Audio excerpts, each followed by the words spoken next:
Look, I'm not a man of science, but you seem incredibly passed away. But it's good to see you. G'day, mate. There's nothing that'll bring me back to life faster than a big bag of marble cash. Oh, you had to get all noble and die for real. God. What's up, guys? It's Benny. Poof, like a magic trick, Joe Biden's gone. Never to be heard from again. I doubt we'll ever see Joe Biden talk on camera ever again. It's that bad.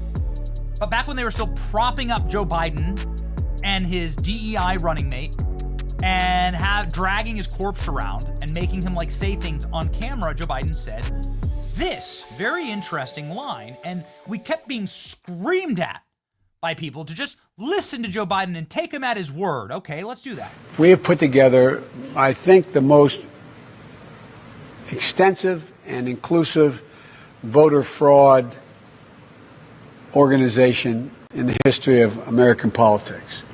Got it. Okay, so am I allowed to just take Joe Biden at his word here?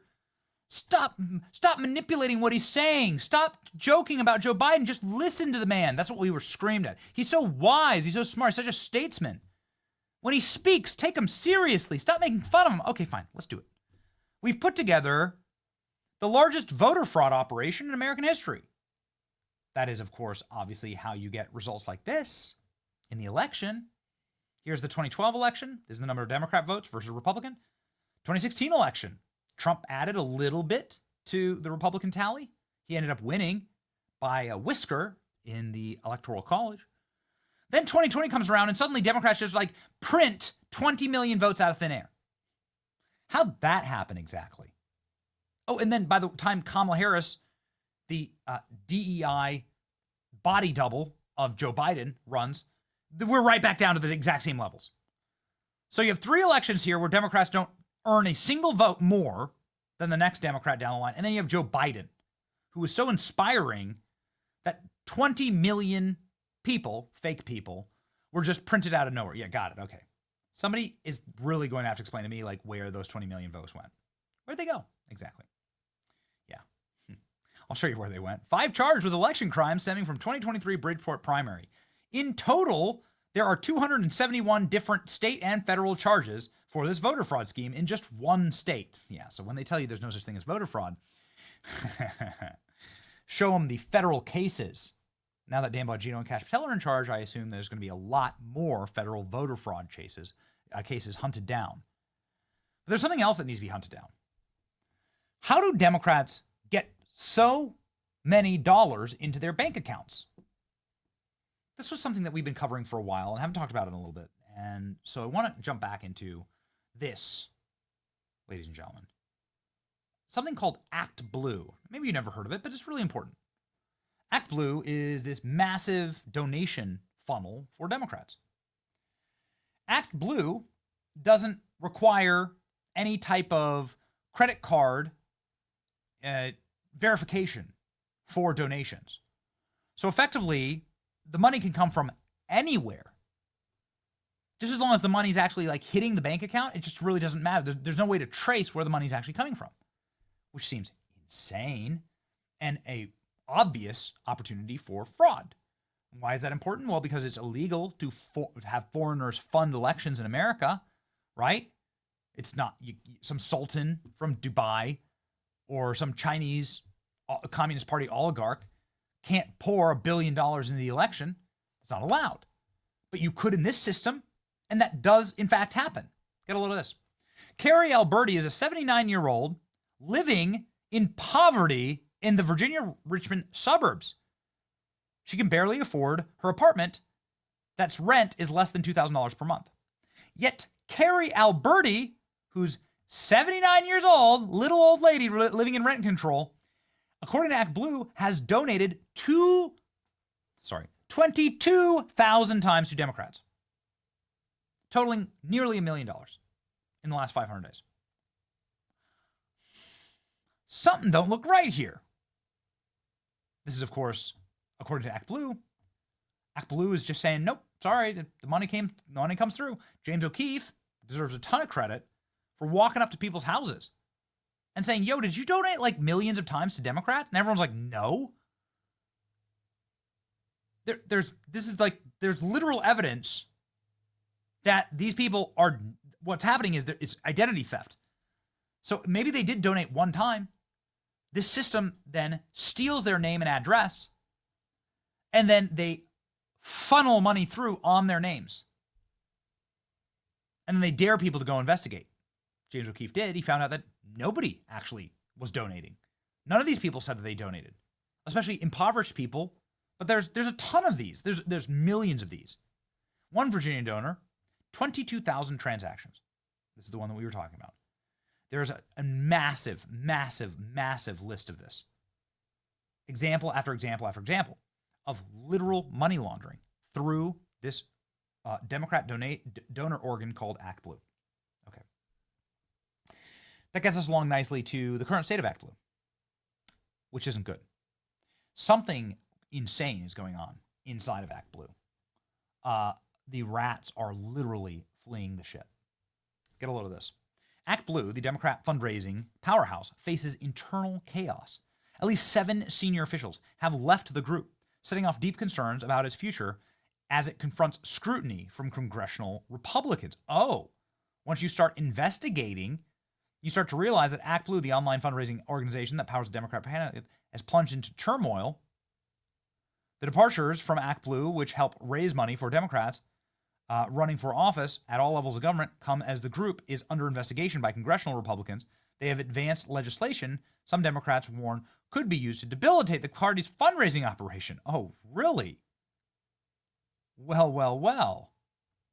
The exodus has set off a deep concern about ActBlue's future. Last week, 2 unions representing the group's workers sent a blistering letter to the board of directors that listed 7 officials who had left. The letter described an alarming pattern of departures, eroding the confidence and stability of the organization.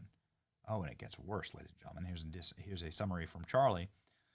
The last remaining lawyer in ActBlue's general counsel office has been locked out of his email and put on leave after sending an internal message that says, "We have whistleblower policies for a reason." Oh, no. So someone's yapping. More than $16 billion passed through ActBlue in the last 20 years. What could they possibly be hiding? These are all the headlines for people that really care. This is a massive problem. Like, having the data on all these donors is how you're able to like hit and sell lists. This is very, very, very important when it comes to campaigning, when it comes to the value of the political process, like making sure that you have a database of these names and these donors is like the most valuable thing you can have. People sell these lists for like hundreds of millions of dollars. And they fundraise off of them. And this is, of course, you must have the dollars in your bank account to keep running, for office. And there are limits. PACs can spend money, but even Elon Musk can only donate like $4,000 to Trump. That's it. As an individual, he has limits. His companies can donate like $5,000 to Trump. That's it. You donate a penny more, you're going to prison, right? That's how this works. And a lot of people do go to prison, actually, for donating a penny more. They take this stuff very, very seriously. Every single year, a lot of people go to jail for election fraud violations of the financials. Oh, boy. But ladies and gentlemen, at ActBlue, I love this post. This exposes exactly what might actually be happening here. USAID. Funding from USAID to Democrat-controlled NGOs stopped flowing in January around the same time that small dollar donations to ActBlue suddenly disappeared. By February, 7 of the top ActBlue executives have resigned. What did they know? When did they know it? This is a wonderful little coincidence. There is no such thing as coincidence. So USAID, Elon Musk has regularly said that this was being used to money launder into Democrat campaign coffers. So here's how the grift would work. Somebody in the government gives $1 billion to an NGO, right, to build schools in Africa. That NGO doesn't build a single school in Africa. That $1 billion is siphoned off to the directors of the NGO. The directors of the NGO, of course, are all Democrat Party goblins, and they then use that money and funnel it into said campaigns. Now, how do they do that? There's no way that you would be able to legally give a campaign like $500 million, right? Let's say you had that. So you get $1 billion from the government, $500 million pays out the president of the NGO. The president of the NGO wants to give that $500 million to said candidate, Kamala Harris, let's just say. Okay. How do you do that? It's illegal. Can't give Kamala Harris $500 million. There are limits to how much money you can give each candidate. Well, guess what? You could just go through all of these names and numbers that you have in ActBlue. Every one of them could donate $100, right? So many names, so many little donations that nobody would ever be able to actually, like, you know, wouldn't trigger anything. And so then you're using all of the names and addresses of legitimate people, but you're donating in their name and they don't even know it. In fact, I want to go check my name and see if have they used my name. So then you could push $500 million to Kamala Harris if you just had enough names and numbers, and if you had a non-secure donation platform like ActBlue. So is that what's going on here? Man, Dem fundraising giant ActBlue is imploding in wake of scandals. Top officials are fleeing, employees are in chaos, and GOP-led investigations are ramping up, along with Virginia Attorney General flagging facially implausible donations, and House Republicans are pushing multiple states to start probing whether ActBlue funneled fraudulent. People are going to prison, dude. People are going to go to jail. Says Elon Musk to Charlie Kirk's post here. Something stinks about ActBlue. Elon Musk sounding off. Live look at ActBlue right now. Rats. Fleeing the ship. Yeah. So we know how Joe Biden was able to create the largest voter fraud operation in American history. We have it all on tape, right? Everyone's stuffing ballot boxes, stealing mail-in ballots. And now, ladies and gentlemen, I think we know how Kamala Harris was able to make record amounts of fundraising, and every Democrat probably since the Obama era was able to make record amounts of fundraising on day one. Remember, we raised $50 million in a day, right? Because everyone was so excited about Kamala. Really? Why is it the Democrats always have so much more money than Republicans? Can anybody explain that? I mean, their donors seem to be like on the level, like more poor, professionally unemployed, on welfare. So somebody's gonna have to like, explain that one to me. I think we have begun seeing the light here and what's actually happening. I hope everybody who ever worked at ActBlue, all of them, go to prison. Enjoy Benny.